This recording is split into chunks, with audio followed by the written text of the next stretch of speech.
हम इस घर में बेटा बहू बन के तो आए थे, लेकिन तुम्हारी दादी ने हमें कभी बहू का दर्जा नहीं दिया।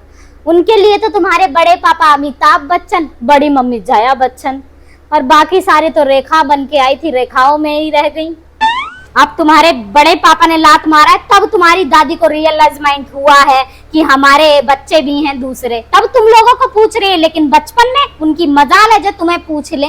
तुम उन्हीं के सामने खड़े रहते थे, उनके बच्चों को चॉकलेट खिलाती रहती थी, और तुम्हें मजाल है उस औरत की जो तुम्हारे मुंह पे चॉकलेट का रैपर भी फेंक के मारा उन्होंने। वही दादी है जो आज तुम्हें उठा उठा के चॉकलेट खिला रही है गोद में।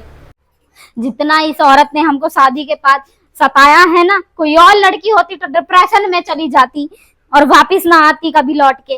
वो तो तुम लोग पैदा हो गए तो तुम्हारा शक्ल देख देख के हम जी लिए, नहीं तो 4 दिन भी नहीं चल पाते इस घर में। वो तो आज तुम्हारे पापा हमारी सुनने लगे, नहीं तो पहले तुम्हारी दादी तुम्हारे पापा को उंगलियों पे नचाती थी। हमने थोड़ा सा भी कुछ बोल दिया तो तुरंत चली जाती थी भगी भगी और लगा देती थी चुगली कि तुम्हारी बहू रानी ने हमसे ऐसा ऐसा बोला, बताओ।